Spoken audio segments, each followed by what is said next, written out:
Hi అండి. Welcome to civil man YouTube channel అండి. ఈ వీడియోలో చాలామంది స్టూడెంట్స్ డిమాండ్ చేసిన టాపిక్ అండి ఇది. నేను ఎక్కువ టీజీపీఎస్సీ గురించి మాట్లాడుతున్నా అని చెప్పేసి చాలామంది అడిగారు. Preparation strategy for APPSC, AW aspirants అండి. మీకు తెలుసు మనం జాబ్ క్యాలెండర్‌లో ఇచ్చారు. మనకి సెప్టెంబర్‌లో నోటిఫికేషన్ వస్తుందనమాట. మనం ప్రిపరేషన్ అయితే ఇప్పటి నుండే స్టార్ట్ చేయాలండి. ఓకే. నోటిఫికేషన్ అప్పుడొస్తది. బట్ తర్వాత టైం సరిపోదు కదా! ఓకే. కొంచెం టైం పట్టిందండి. 2 డేస్ నేను రీసెర్చ్ చేశా అండి. ఎందుకంటే మీకొక వెరిఫైడ్ వన్ స్టాప్ సొల్యూషన్ ఇవ్వాలని చెప్పేసి. ఓకే. వీడియో కూడా చాలా లెంతీ అయింది. అందుకే పార్ట్ 1, పార్ట్ 2 లా డివైడ్ చేశా అండి. ఓకే. ఇప్పుడు నేను ఈ వీడియోలో ఏదైతే ఎగ్జామ్ ప్యాటర్న్, సిలబస్ ఇవన్నీ చెప్తా కదండీ! ఇది రిఫరెన్స్ వచ్చి మనకి ఏడబ్ల్యూ 2025 అండి. ఏడబ్ల్యూ 2025లో రూరల్ వాటర్ సప్లై నోటిఫికేషన్ వచ్చింది కదా! దాని బేస్డ్ అనమాట. మాక్సిమం అట్లే ఉంటది. ఏపీపీఎస్సీ అండి. ఏపీపీఎస్సీ ఏడబ్ల్యూ 2025లో వచ్చింది. ఓకే. నా క్రెడెన్షియల్స్ నేను ఆల్రెడీ చాలా వీడియోలో చెప్పా అండి. క్విక్‌గా చెప్పేస్తాను. నేను గేట్ క్వాలిఫైడ్ అండ్ ఏడబ్ల్యూ నోటిఫికేషన్ 2022లో నా స్కోర్ 117 అండి ఔట్ ఆఫ్ 150. స్కోర్ అంటే number of questions correctly answered అండి. ఎందుకంటే స్కోర్ అంటే ఇంటూ 2 మార్క్స్ ఎయాలి కదా! డబల్ అట్లా. అండ్ నాకు 5+ ఇయర్స్ ఎక్స్‌పీరియన్స్ ఉందండి. ఈ ఎస్ఎస్‌సి ఎగ్జామ్స్ గానీ, ఏపీపీఎస్సీ గానీ, టీజీపీఎస్సీ గానీ, గేట్ గానీ ఓకే. ఈ ఛానల్ మెయిన్ ఇంటెన్షన్ కూడా అదే అండి. నా ఎక్స్‌పీరియన్సెస్ అండ్ మెయిన్‌లీ నా మిస్టేక్స్ అండి. నేను కొంచెం మిస్టేక్స్ వల్ల నా టైం చాలా వేస్ట్ అయింది. మీరది వేస్ట్ చేసుకోవద్దు. నేను చేసిన మిస్టేక్సే మళ్ళీ మీరు చేసి ఆ టైం వేస్ట్ అనేది మీకు అవ్వద్దు. దట్ ఈస్ మెయిన్ పర్పస్ అనమాట ఈ ఛానల్‌ది. ఇవి డిస్కస్ చేయబోతున్నామండి. ఓకే. కంట్రోలబుల్, అన్‌కంట్రోలబుల్ ఇది చాలా ఇంపార్టెంట్ అండి. ఎవ్వరు చెప్పరు. ఎగ్జామ్ ప్యాటర్న్, ఆ ప్యాటర్న్‌లో ఉన్న హైలైట్స్, ఎగ్జామ్ సిలబస్, మనకి ఎక్స్‌పెక్టెడ్ ఎగ్జామ్ డేట్ ఏముందని చెప్పేసి చూద్దామనమాట. ఓకే. ఫస్ట్ కంట్రోలబుల్స్, అన్‌కంట్రోలబుల్స్. ఇది ఎవ్వరు చెప్పరండి నాకు తెలిసైతే. బట్ ఇదే స్టూడెంట్‌కి చాలా ఇంపార్టెంట్ అనమాట. ఓకే. ఎందుకంటే నా టైం వేస్ట్ అయింది మేజర్‌లీ ఇక్కడనే అండి. నాదనే కాదు, మేజర్‌లీ ఒక స్టూడెంట్ 20-30% టైం అనేది ఇక్కడ వేస్ట్ చేస్తాడనమాట. ఓకే. ఫస్ట్ ఏంది, అన్‌కంట్రోలబుల్ చూద్దాం. ఓకే. చాలామంది ఏందంటే ఎగ్జామ్ డేట్ ఎప్పుడు, ఎగ్జామ్ టైం ఎప్పుడు, ఎగ్జామ్ ఎప్పుడు పెడతారు, ఎగ్జామ్ టైం. ఇది లిటరల్లీ ఎవరికీ తెలీదండి. మీరు సీఎం అయినా గానీ, మీరు ఏ మినిస్టర్ అయినా గానీ మీకు తెలీదండి. ఎందుకంటే అది ఓన్లీ ఏపీపీఎస్సీ వాళ్ళు డిసైడ్ చేస్తారు. వాళ్ళు డిసైడ్ చేసిర్రో లేదో కూడా మనకు తెలీదు. అది లోపల వాళ్ళకి తెలుస్తదది. మీరు ఈ కోచింగ్ వాళ్ళని నమ్ముకొని ఎగ్జామ్ ఆ డేట్‌లో ఉంటది, ఈ డేట్‌లో ఉంటది. ఓకే. మంత్ మనం కొంచెం అటో ఇటో ప్రిడిక్ట్ చేయొచ్చు కానీ డేట్ ఎవరు ప్రిడిక్ట్ చేయలేరండి. దీని మీద టైం వేస్ట్ చేయకండి. మనకు ఓన్లీ అఫీషియల్ ఏముంది, మనకు అఫీషియల్ సెప్టెంబర్‌లో నోటిఫికేషన్ అఫీషియల్‌గా ఉంది. అదొక్కటి నమ్ముదాం. మిగిలింది దాంతో మనకు సంబంధం లేదు. ఇది uncontrollable. Level of question paper. మీరు ఈజీ‌కి ప్రిపేర్ అవ్వండి, మీడియం ప్రిపేర్ అవ్వండి, హార్డ్‌కి ప్రిపేర్ అవ్వండి. ఇది కూడా అన్‌కంట్రోలబుల్. ఎందుకంటే మనకు లాస్ట్ నోటిఫికేషన్ 2016లో వచ్చిందండి. ఒక పెద్ద నోటిఫికేషన్ ఏడబ్ల్యూలో. ఇప్పటికి 10 ఇయర్స్ అయింది. గవర్నమెంట్ ఒకసారి మారి మళ్ళీ అదే గవర్నమెంట్ కూడా వచ్చింది. ఎంతమంది మారుంటారో అంత టెక్నాలజీ అడాప్ట్ అయింది. దీన్ని మనం ప్రిడిక్ట్ చేయలేం. అండ్ మీకు 2 సెషన్స్ ఉంటాయి. మీరు అది చెప్పలేరు. మీరు హార్డ్ దాంట్లో పడతారా, ఈజీ దాంట్లో పడతారా అని. ఇది కూడా అన్‌ప్రెడిక్టబుల్. కట్ ఆఫ్ ఎవ్వరు చెప్పలేరండి. ఎవ్వరు చెప్పలేరు. ఎందుకు, it depends on paper and it depends on the applicants. అంటే ఇప్పుడు రాసేటోళ్ళు చదువుకున్నోళ్ళు రాస్తారా, తక్కువ మంది చదువుకున్నోళ్ళు రాస్తారా అది మనం చెప్పలేం కదా! ఇది కూడా అన్‌కంట్రోలబుల్. మీరు వేస్ట్. Next competition. ఇది నేను ఎక్స్‌ప్లెయిన్ చేయాల్సిన పని కూడా ఉండదండి. ఓకే. మీకు ఎక్స్‌ప్లెయిన్ చేస్తా చూడండి. ఎందుకంటే నేను ఈ ప్రాబ్లమ్ ఫేస్ చేసినప్పుడు దీన్ని ఎట్లా అనాలిసిస్ చేసినా అంటే బేసిక్‌గా మనకు 2 ఆప్షన్స్ ఉంటాయండి. జాబ్ వస్తదని బిలీవ్ చేయడం, జాబ్ రాదు అని బిలీవ్ చేయడం. ఓకే. ఇన్‌కేస్ జాబ్ రాదు అని బిలీవ్ చేస్తే మనం ఆబ్వియస్‌లీ క్విట్ చేసేస్తాం. ఓకే. మనకు జాబ్ వస్తది అని బిలీవ్ చేస్తేనే కదండీ మనం ప్రిపరేషన్‌లో దిగినాము.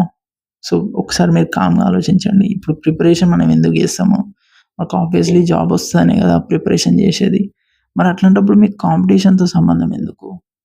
అంతే కదా! మీరు దిగేటప్పుడే ఆలోచించాలండి. ఇది నాకొస్తదా? రాదా?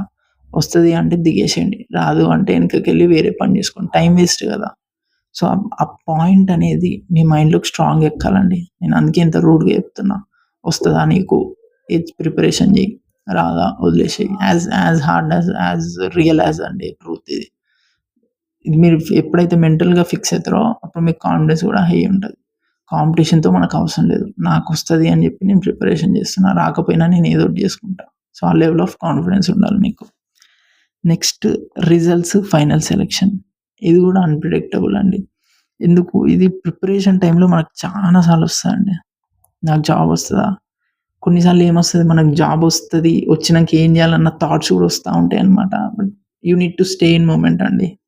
దీనికి అంతకు మించి సొల్యూషన్ ఏం లేదు. Focus one day at a time. అట్లయితే మీకు రాదు. ఈ వాట్ ఇఫ్ అయితే చానా వెంటాడిందండి నన్ను. సో, నాకొచ్చేది లిటరల్‌గా ఇప్పుడు నేను ఎగ్జామ్ పోయేటప్పుడు ట్రాఫిక్‌లో ఇరుక్కుపోతే, నా డాక్యుమెంట్స్ యాక్సెప్ట్ చేయకపోతే, సో, ఇట్లా వాట్ ఇఫ్స్ అనేవి చానా వచ్చేది. సో, స్లోగా నేను త్రూ మెడిటేషన్ అయితే ఈ ప్రాబ్లమ్ సాల్వ్ చేసుకున్నా అండి. ఓకే. సో, ఈ అన్‌కంట్రోలబుల్స్ ఏదైతుందో అవేవి మన చేతిలో లేదు. కావాలంటే ఈ షీట్‌ని మీ టేబుల్ ముందు అతికించుకోండి. ఇవన్నీ అన్‌కంట్రోలబుల్స్. నా మైండ్‌లోకి థాట్ వచ్చినప్పుడల్లా చెప్పుకోండి. ఇవన్నీ అన్‌కంట్రోలబుల్స్. ఇవి మనం ఏమీ చేయలేం. ఓకే. నెక్స్ట్ ఏముంది మన చేతిలో? కంట్రోలబుల్స్. సీ ఎగ్జామ్ ప్రిపరేషన్ అనేది ఒక హార్ష్ ట్రూత్ అండి. ఎగ్జామ్ ప్రిపరేషన్ అనేది మీరు ప్రాబబిలిటీ పెంచుకోగలరండి. ఎగ్జామ్ రానికి. పక్కా ఎగ్జామ్ వస్తదని ఎవ్వడు చెప్పలేడండి. ఎగ్జామ్ క్రాక్ చేయనీకి ఏదైతే బెస్ట్ ప్రాబబిలిటీ ఉంటదో, ఏ వే చేస్తే బెస్ట్ ప్రాబబిలిటీ ఉంటదో, ఈ ప్రాబబిలిటీని మీరు ఇంక్రీజ్ చేసుకోవాలి. అంతే. పక్కా వస్తదని ఎవరు చెప్పలేరు గదండీ. సో, చానా ఫ్యాక్టర్స్ ఉంటాయి. ఆ రోజు మీ మైండ్ సెట్, మీరు పడ్డ సెషన్ ఈజీ వచ్చిందా? ఇట్లా చానా ఫ్యాక్టర్స్ ఉంటాయి. సో, మనం ఓన్లీ ఆ ప్రాబబిలిటీని పెంచుకోగలం. మీ మైండ్ సెట్ ఎప్పుడు ఇట్లుండాలి. నాకు పక్కా వచ్చేస్తది జాబు, పక్కా రాదు జాబ్ ఇట్లుండదు. మనం ఏం చేయాలి? మన మైండ్ సెట్ ఎప్పుడు ప్రాబబిలిటీ ఉండాలి. ఓకే. నేను ఇది చేస్తే ప్రాబబిలిటీ ఉంటది నాకు జాబ్ రానికి. సో, ఆ ప్రాబబిలిటీని మనం పెంచుకోవాలి. 70%, 80, 90 ఆ ప్రాబబిలిటీ మీద ఫోకస్ పెడితే అప్పుడు మీకు ఈ వాట్ ఇఫ్ థాట్స్ అనేవి రావన్నమాట. సో, ఫస్ట్ మన చేతిలో ఏముంది? మన డైలీ స్టడీ షెడ్యూల్ ఫిక్స్ ఉండాలి. డైలీ ఫిక్స్ ఉండాలండి. ఒకే స్టడీ షెడ్యూల్ ఉండాలి. దాన్ని రిజిడ్‌గా ఫాలో అయిపోవాలి. అది మన కంట్రోల్‌లో ఉంది. సో, సిలబస్ ఏదైతే ఉందో సిలబస్ షీట్ తెచ్చుకొని దాంట్లో ఒక్కొక్క టాపిక్ కంప్లీట్ చేయడం మన చేతిలో ఉంది. ఒక సింగిల్ బెస్ట్ రిసోర్సెస్ మనం కలెక్ట్ చేయడం అది మన చేతుల్లో ఉంది. సో, చదివిన యూనిట్ ప్రాక్టీస్ అండ్ రివిజన్ మన చేతుల్లో ఉంది. So, physical and mental health మన చేతుల్లో ఉంది. ఫోకస్, డిసిప్లిన్ మన చేతుల్లో ఉంది. నోటిఫికేషన్ వచ్చే ముందే ఏమేం డాక్యుమెంట్స్ ఉన్నాయో అవన్నీ తెచ్చి పెట్టుకోవడం మన చేతుల్లో ఉంది. సో, ఏవైతే మన హ్యాండ్స్‌లో ఉన్నాయో, ఏదైతే మన కంట్రోల్‌లో ఉన్నాయో అవి మాత్రమే మనం ఫోకస్ చేయాలి. దీని మీద మీరెంత టైం వేస్ట్ చేసినా ఏం యూజ్ ఉండదండి. మీరు డీమోటివేట్ ఫీల్ అవ్వడం తప్ప ఏమీ యూజ్ ఉండదు. ఇది ఎవ్వరికీ తెలీదు. ఈ ఫ్యాక్టర్స్ అనేయి దేవుడే డిసైడ్ చేస్తాడు. మన చేతుల్లో లేదు. ఇది మీరెంత ఫాస్ట్‌గా యాక్సెప్ట్ చేస్తే మీకంత బెటర్. ఎందుకు మీకిక్కడ 20-30% అందరూ వేస్ట్ చేస్తారండి. నేను చెప్తున్న 95% ఆఫ్ స్టూడెంట్స్ దీని మీద వేస్ట్ చేస్తారు. పక్కా. సో, మీరు గనక దీన్ని ఈ టైంని గనక మీరు సేవ్ చేయగలిగారంటే ఆ 5% స్టూడెంట్స్‌లోకొచ్చేస్తారు మీరు. సో, ఇవి అన్‌కంట్రోలబుల్. ఇవొద్దు మనకి. మనకేం గావాలి? మనకి కంట్రోలబుల్స్. నేనేం చేయగలను? నేనేం చేస్తే ప్రాబబిలిటీ పెరుగుతది. అది మాత్రమే మన మైండ్ సెట్ ఉండాలి. ఓకే. ఇది ఎవ్వరు చెప్పరండి. ఎందుకంటే ఇది నేను ఒకసారి ఆ స్టేజ్‌లో ఉన్నా కాబట్టి నేను మీకు చెప్తున్నానన్నమాట. ఓకే. నెక్స్ట్ ఇంక వీడియోలోకెళ్ళిపోదాం. సోదెక్కువైనట్టుంది. Okay. So, first exam pattern చూద్దామండి. ఓకే. సో, ఎగ్జామ్ ప్యాటర్న్ ఏందంటే ఇది 3 పేపర్స్ ఉంది. టీజీపీఎస్సీ అయితే నార్మల్ 2 పేపర్స్ ఉండేయండి. సో, ఇది ఏపీపీఎస్సీ గదా! APPSC 3 papers. నార్మల్ ఇక్కడ ఉండదు 3 పేపర్స్. బట్ ఇది 3 పేపర్స్ ఉంది. సో, ఇందులో ఏముంది? Paper 1 general studies and mental ability. Mental ability అంటే లాజికల్ రీజనింగ్ అవి ఉంటాయండి. ఇది సివిల్ అండ్ మెకానికల్‌కి కామన్ అండి. సివిల్ ఇంజినీరింగ్, మెకానికల్ ఎవరైతే చేస్తారో వాళ్ళకి ఇది కామన్ ఉంటది. Next core civil engineering subjects ఉంటాయన్నమాట. సో, అది ఉంటదన్నమాట. ఇండివిడ్యువల్‌గా చూద్దామండి వీటి గురించి. 450 క్వెషన్స్, 450 మార్క్స్, 450 మినిట్స్. ఒక 2.5 అవర్స్ అండి ఎగ్జామ్. ఓకే. సో, ఇదొచ్చేసి ఎగ్జామినేషన్ ప్యాటర్న్. ఇప్పుడు ఎగ్జామినేషన్ ప్యాటర్న్‌లో ఉన్న కీ హైలైట్స్ చూద్దాం. సో, ఫస్ట్ హైలైట్ ఏందంటే ఇందులో టోటల్ 3 పేపర్స్ ఉన్నాయండి. ఓకే. అండ్ నెక్స్ట్ వచ్చేసి ఇది multi choice question. No descriptive. మనకు డిస్క్రిప్టివ్ పేపర్ అయితే ఏది లేదండి. అండ్ ఇందులో నెగెటివ్ మార్కింగ్ ఉంది. ఓకే. టీజీపీఎస్సీలో ఉండదండి. ఏపీపీఎస్సీలో ఉంది. ఓకే. అండ్ ఇది కంప్యూటర్ బేస్డ్ టెస్ట్ అండి. ఓకే. Not OMR. అప్పట్లో ఉండేది ఓఎంఆర్. ఇప్పుడు లీక్స్ అవన్నీ అయితున్నాయి కాబట్టి మొత్తం కంప్యూటర్ బేస్డ్ అండి. ఇది బెటర్ అండి. కంప్యూటర్ బేస్డ్ అయితే మీరు ఆప్షన్ కూడా చేంజ్ చేసుకోవచ్చు. అండ్ ఆ ఓఎంఆర్ ఫిల్లింగ్‌లో ఇన్‌కేస్ ఓఎంఆర్ రాసినోళ్ళు ఉంటే వాళ్ళకి తెలుస్తది. సో, హాల్ టికెట్ ఫిల్ చేసేటప్పుడు ఆ ఫీలింగ్ ఎంత భయంగా ఉంటదో. సో, మనకు కంప్యూటర్ బేస్డ్ ఇచ్చేసిండు. నెక్స్ట్ లాంగ్వేజ్ ఇంగ్లీష్ అండి. ఇది జనరల్ స్టడీస్ అయితే మీకు తెలుగు అండ్ ఇంగ్లీష్ ఉంటది. వేరే సివిల్ పేపర్ 1 పేపర్ 2, పేపర్ 3 అయితే ఇంగ్లీష్‌లో ఉంటది. ఇదొచ్చేసి కంప్యూటర్ ప్రొఫిషియన్సీ టెస్ట్ అండి. ఇది ఎండింగ్‌లో ఉంటది. ఎండింగ్‌లో క్వాలిఫైయింగ్ ఉంటది. దీన్ని మేనేజ్ చేయొచ్చు. టెన్షన్ ఏం పడకండి. ఎండింగ్‌లో ఉంటది. Okay. It's not a problem. Okay. So, ఇవి మనం అబ్జర్వ్ చేసిన కీ హైలైట్స్ ఎగ్జామ్ ప్యాటర్న్‌లో. నెక్స్ట్ మనం ఎగ్జామ్ సిలబస్‌కెళ్ళిపోదామా మరి? Okay. Exam syllabus. Okay. So, ఇందులో ఈ ఫస్ట్ 8 పార్ట్స్ ఉన్నాయి. ఏవైతే ఉన్నాయో ఇది అన్‌ప్రెడిక్టబుల్ సిలబస్ అండి. చదవాలండి. దేన్ని వదలొద్దు. ఓకే. చదవాలి. దేన్ని వదలొద్దు. ఎందుకంటే జీఎస్ఏ డిసైడింగ్. చదవాలి వదలొద్దు. నేను అన్‌ప్రెడిక్టబుల్ చెప్పినా అని చెప్పేసి. ఇది ప్రెడిక్టబుల్. సో, అన్‌ప్రెడిక్టబుల్ ఏదైతుందో ఇది సిలబస్ ఇన్ఫినిటీ అండి. చానా సిలబస్ ఉంటదండి. ఇది లిమిటెడ్. సో, ఫస్ట్ మీరేం చేయండంటే ఈ ప్రెడిక్టబుల్ సిలబస్‌ని కంప్లీట్ చేయండి. ఇదెంత 30 మార్క్స్ ఉంటాయి. ఓకే. దీనికెంతొస్తుంది? ఇది మినిమమ్ మీరు 27 తెచ్చుకోనికి ట్రై చేయండి. ఎందుకంటే ఇది ప్రెడిక్టబుల్ అండి. డెఫినిట్‌గా ఆ కాన్సెప్ట్ నుంచి వస్తది. అండ్ ఆ ప్రాబ్లమ్స్ కూడా మీరు ప్రాక్టీస్ చేసిర్రంటే ఈజీగా హ్యాండిల్ చేయొచ్చండి. అంత టఫ్ ఏముండదు దీంట్లో. దీంట్లో గేట్ లెవెల్ క్వెషన్స్ ఏమి ఇయ్యడు. ఆప్టిట్యూడ్‌లో సింపుల్ లెవెల్ క్వెషన్స్ ఇస్తాడు కాబట్టి అవి మనం చేయగలం అన్నమాట. అండ్ ఈ అన్‌ప్రెడిక్టబుల్ ఏదైతుందో ఇది కన్సిస్టెంట్‌గా ప్రిపేర్ అవ్వండి. కన్సిస్టెంట్‌గా కొంచెం కొంచెం చదువుకుంటూ ఎళ్ళండి. సిలబస్ ఎప్పటికి అయిపోదు. I know that. బట్ మీరు కన్సిస్టెంట్‌గా చదువుకుంటూ ఎళ్ళిపోండి. అది మాత్రం చెప్పా కదా! మన ఫోకస్ ఎట్లుండాలి? మన ఫోకస్ ప్రాబబిలిటీ ఉండాలి. మన ఫోకస్ ఎట్లుండాలి? ఇంక్రీజింగ్ మనం ప్రాబబిలిటీ పెంచుకుంటూ ఎళ్ళాలి. అందుకే ఫస్ట్ ప్రెడిక్టబుల్ సిలబస్ చదువుతాం. నెక్స్ట్ అన్‌ప్రెడిక్టబుల్ సిలబస్ చదువుతాం అన్నమాట. Okay. Always focus on controllable. ఎప్పుడు అదే పాయింట్ చెప్పుకుంటూ ఉండండి.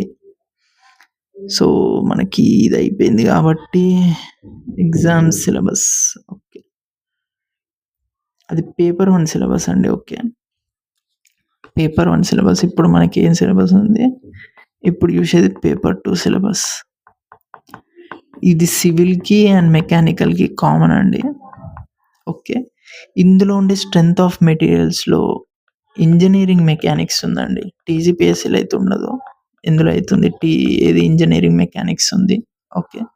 సో, ఇవన్నీ డీటెయిల్‌గా ఇచ్చిండండి సిలబస్. డీటెయిల్డ్ సిలబస్ ఇచ్చిండు. ఎందుకంటే ఈ పేపర్ అనేది మనకు 150 మార్క్స్ ఉంటది. ఒక్క సబ్జెక్ట్ నుండి మీకు ఆల్మోస్ట్ 75 మార్క్స్ వస్తుందంటే ఒక్కొక్క టాపిక్ అనేది ఎంత ఇంపార్టెంటో మీరు ఆలోచించుకోండి. అండ్ ఇంకోటి ఏంది పేపర్ 2 మొత్తం కలిపి 150.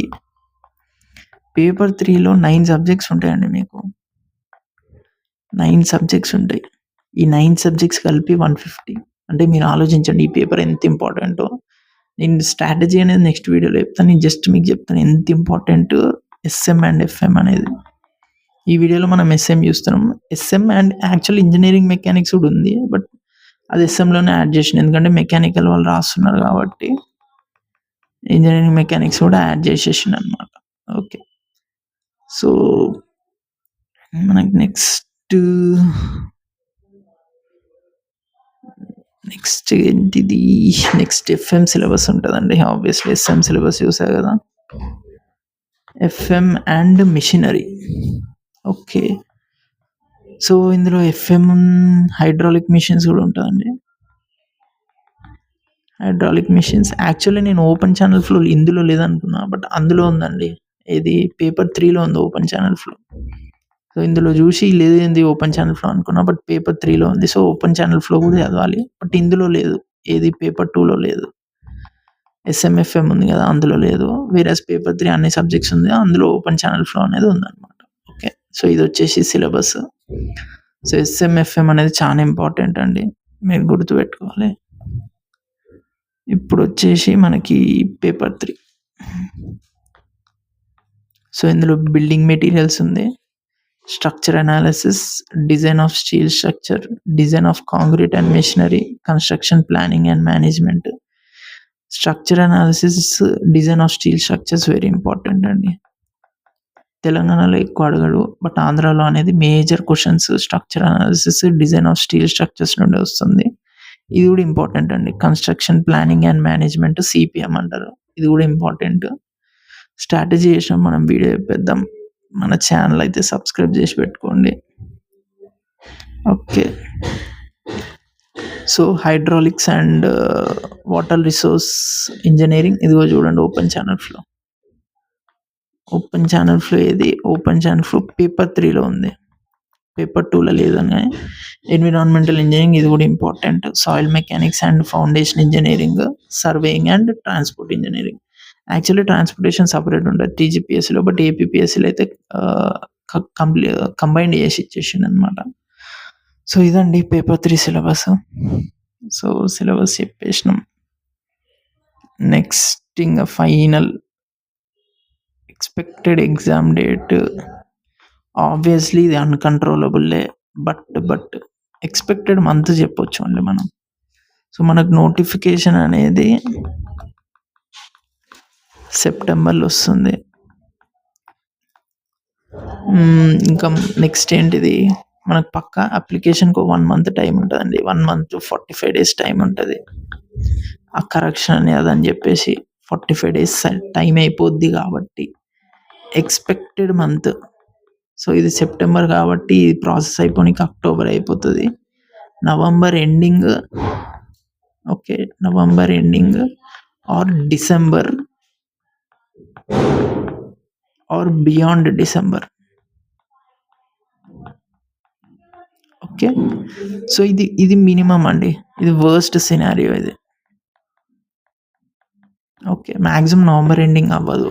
ఇది ప్రాబబుల్. అంటే డిసెంబర్ అనేది కొంచెం రీజనబుల్ అమౌంట్ ఆఫ్ టైమ్ ఉంది కదా! ఒక 60 డేస్, 70 డేస్ అట్లా ఇస్తాడు కదా!